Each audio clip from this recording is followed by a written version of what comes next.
Large intestine anatomy, பெருங்குடலுக்கான உடற்கூறியல்.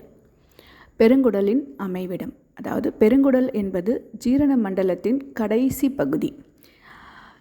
ஜீரண மண்டலமானது உங்களுக்கு வாயில் ஆரம்பித்து உணவுக்குழல் வழியாக உங்களுக்கு இறுதியில் பெருங்குடலோட மலக்குடலில் முடியக்கூடிய ஒரு நீளமான தசையாலான ஒரு பகுதி. அந்த மிகப்பெரிய ஜீரண மண்டலத்தோட இறுதி பகுதியாக இருக்கிறது தான் பெருங்குடல் அப்படிங்கிறது. நீளமான தசைகளாலான குழாய் போன்ற ஒரு அமைப்பு தான் பெருங்குடல். இங்கு நீரானது உறிஞ்சப்பட்டு மீதமுள்ள கழிவானது மலமாக மாற்றப்பட்டு சேமிக்கப்படுகிறது, மலக்குடல் வழியாக வெளியேற்றப்படுகிறது.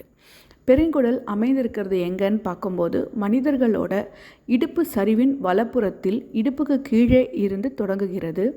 இலியம் எனப்படும் சிறுகுடலோட இறுதி பகுதியில் இருந்து இணைந்து தொடங்கி சீக்கம் என்ற பெருங்குடலின் பகுதி ஆரம்பமாகின்றது.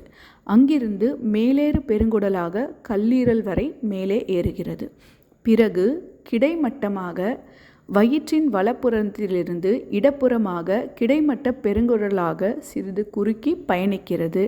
அதன் முனையிலிருந்து, அதாவது வயிற்றின் இடப்புறத்திலிருந்து கீழ் நோக்கி இறங்குகுடலாக பயணித்து மலக்குடலாக நீட்சி அடைகின்றது. இறுதியாக குதவாயில் முடிவடைகிறது. பெருங்குடலுக்கான உடற்கூறியல். பெருங்குடலானது சுமார் 1.5 மீட்டர், அதாவது 6 அடி நீளமுடையதாகும். ஜீரண மண்டலத்தின் நீளத்தில் 1/5 பங்கு ஆகும்.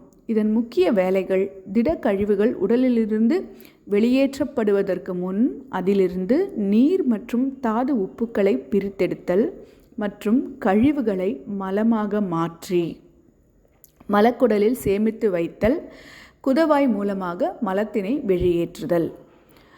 இதில் கழிவுகளை மலமாக மாற்றும் செயல்பாடுகள் அனைத்தும் பெருங்குடலில் உள்ள பாக்டீரியாக்களின் மூலம் நடைபெறுகின்றன.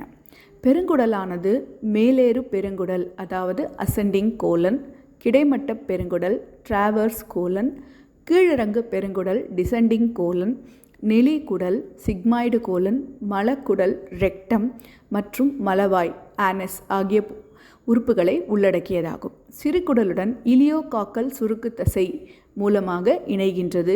இந்த பகுதி ஆரம்ப பெருங்குடல் சீக்கம் என அழைக்கப்படுகின்றது. ஆரம்ப பெருங்குடலானது சிறுகுடலுடன் இலியோகாக்கல் என்னும் சுருக்கு தசை மூலமாக இணைகின்றது. இந்த பகுதியில் சிறுகுடலில் இருந்து சத்துக்கள் உறிஞ்சப்பட்ட உணவு கூழ்மமானது பெருங்குடலுக்கு கடத்தப்படுகின்றது. அங்கிருந்து குடல் வாலின் துணையுடன் அகலமாக மேல் நோக்கி மேலேறு பெருங்குடல் வழியாக பயணிக்கும் கழிவுகளில் உள்ள நீரானது உறிஞ்சப்பட்டு சேமிக்கப்படுகின்றது. சில தாது உப்புக்களும் உடலின் தேவைகளுக்காக சேமிக்கப்படுகின்றது. மீதமுள்ள திடக்கழிவானது பெருங்குடலில் உள்ள பாக்டீரியாக்களின் மூலம் மல கழிவாக மாற்றப்பட்டு கிடைமட்ட பெருங்குடலில் இறுக்கப்பட்ட உருவம் பெற்று கீழிறங்கு பெருங்குடல் மற்றும் நெலிகுடல் வழியாக பயணித்து மலக்குடலில் சேமிக்கப்பட்டு மலவாய் மூலமாக வெளியேற்றப்படுகின்றது. குடல்வால் என்பது தசைகளாலான ஒரு வளைந்த விரல் போன்ற ஓர் அமைப்பாகும். இது பெருங்குடலின் நீட்சியாகும். குடல்வாலானது தனது தொடர்ந்த துடிப்பின் மூலமாக கழிவுகளை மேலேறு பெருங்குடலில் பயணிக்க துணை புரியும் மிக முக்கியமான உறுப்பாகும். பெருங்குடலின் நோக்கம் என்ன என்றால், உணவாக ஜீரணிக்கப்படாத பொருட்களில் இருந்து தண்ணீர் மற்றும் உப்புக்களை உறிந்து மீதமுள்ள கழிவுப் பொருட்களை அகற்றுவதாகும்.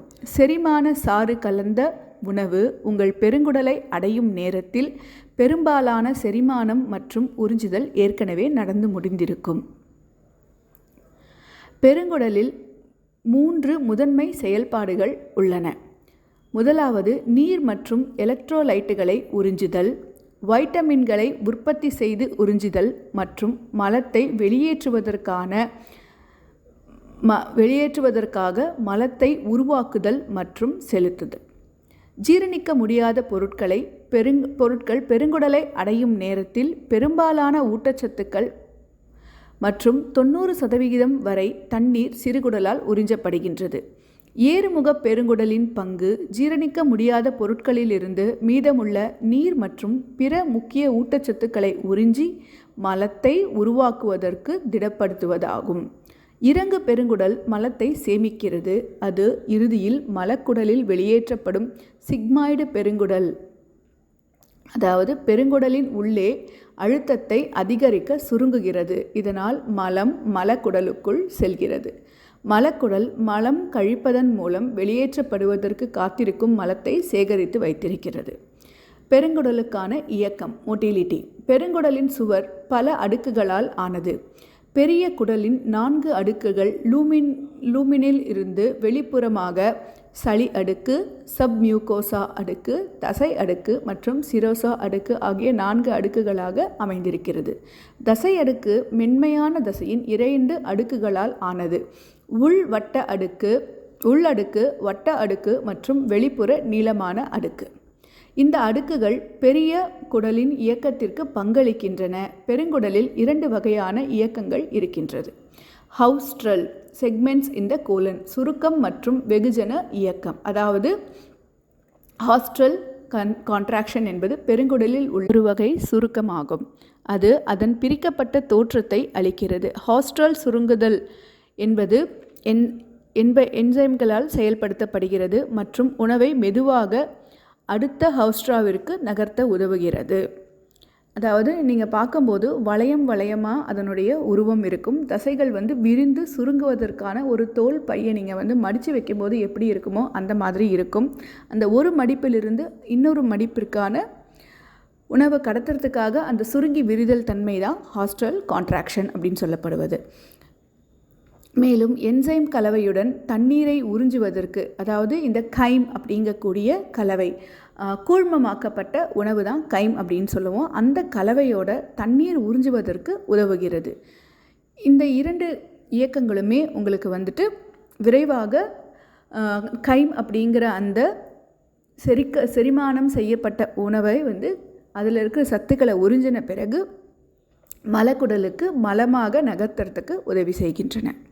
அதாவது சிறுகுடலில் உறிஞ்சப்பட்டு சத்துக்கள் அனைத்தும் உறிஞ்சப்பட்டு கழிவுகளும் மீதமுள்ள நீர்மமும் இணைந்த கைம் எனப்படும் பொருளானது உங்களுக்கு சீக்கம் அப்படிங்கிற அந்த வழியாக பெருங்குடலுக்குள் நகர்கிறது. மேலேறு பெருங்குடல் கிடைமட்ட பெருங்குடல் வழியாக பயணித்து கீழிறங்கு பெருங்குடல் வழியாக மலக்குடலில் இறங்கி உங்களுக்கு மலமாக சேமிக்கப்பட்டு குதவாய் வழியாக வெளியேற்றப்படுகிறது. இவ்வாறு அந்த கழிவானது உங்களுக்கு மேலேறு பெருங்குடலிலிருந்து கடத்தப்படும் போது ஏற்றப்படும் போது உங்களுக்கு பெருங்குடலில் உள்ள பாக்டீரியாக்கள் மூலமாக அந்த கழிவானது உங்களுக்கு மலமாக மாற்றப்படுகிறது. இந்த செயல்பாடு நடக்கும் நேரத்திலேயே உங்களுக்கு நீரானதும் மீதமுள்ள நீரானதும் உறிஞ்சப்படுகிறது. சில விட்டமின்களும் உறிஞ்சப்படுகின்றன. அதே சமயம் சில புது விட்டமின்களும் பாக்டீரியாக்களின் செயல்களினால் உருவாக்கவும் படுகின்றன. நம் உடலானது எந்த அளவுக்கு முடியுமோ அந்த அளவுக்கு சத்துக்களை உறிஞ்சி தேவையற்றவற்றை மட்டுமே மலமாக இருகச் செய்து மலக்குடல் வழியாக தேங்கச் செய்து குதவாய் வழியாக வெளியேற்றுகின்றது. நன்றி.